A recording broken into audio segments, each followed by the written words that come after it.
প্রেমময় শ্রী ঠাকুর অনুকূলচন্দ্রে নারীনেতি গ্রন্থ থেকে পাঠ। বিষয় স্বস্তি।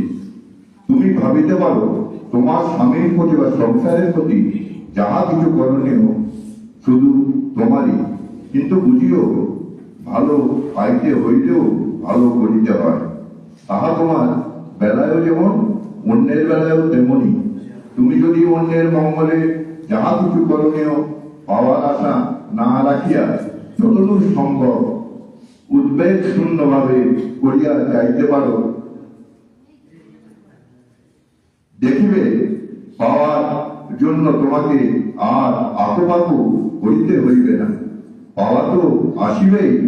তোমার মনে অন্তরিক্ষে কে যেন গাহিয়া উঠিবে স্বস্তি স্বস্তি স্বস্তি।